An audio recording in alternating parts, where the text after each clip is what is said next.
ఆ శోధకుడు ఆయన ఎదుకు వచ్చి, నీవు దేవుని కుమారుడు అయితే ఈ రాళ్ళు రొట్టెలగునట్లు ఆజ్ఞాపించమనెను. భౌతిక అవసరాల శోధన మనకొచ్చేటువంటి మొదటి శోధనగా మనం చూస్తున్నాం. దానిని శరీర ఆశ అని అంటారు. ప్రియమైనటువంటి దేవుని బిడ్డలారా, ఇది శారీరకమైన ఆకలి కొనేటువంటి స్థితులను జ్ఞాపకం చేసేటువంటి శోధన. ఈ శోధన ఎవరికి వచ్చింది? ఇప్పుడు యేసయ్యకు కూడా వచ్చింది.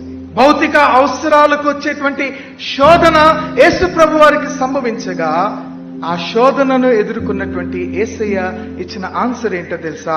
ఆహారము వలననే కాక యెహోవా సెలవిచ్చిన ప్రతి మాట వలన నరులు బ్రతుకుదురని దేవుని వాక్యం జ్ఞాపకం చేస్తుంది.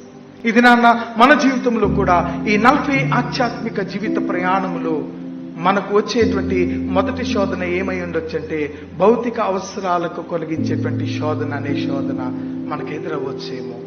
ప్రియమైన దేవుని బిడ్డలారా, దేవుడు మనకిచ్చినటువంటి గొప్ప అవకాశము యేసు ప్రభు వారు వలె నీవు నేను జవాబు చెప్పగలిగే స్థితిలో మనం ఉంటున్నామా?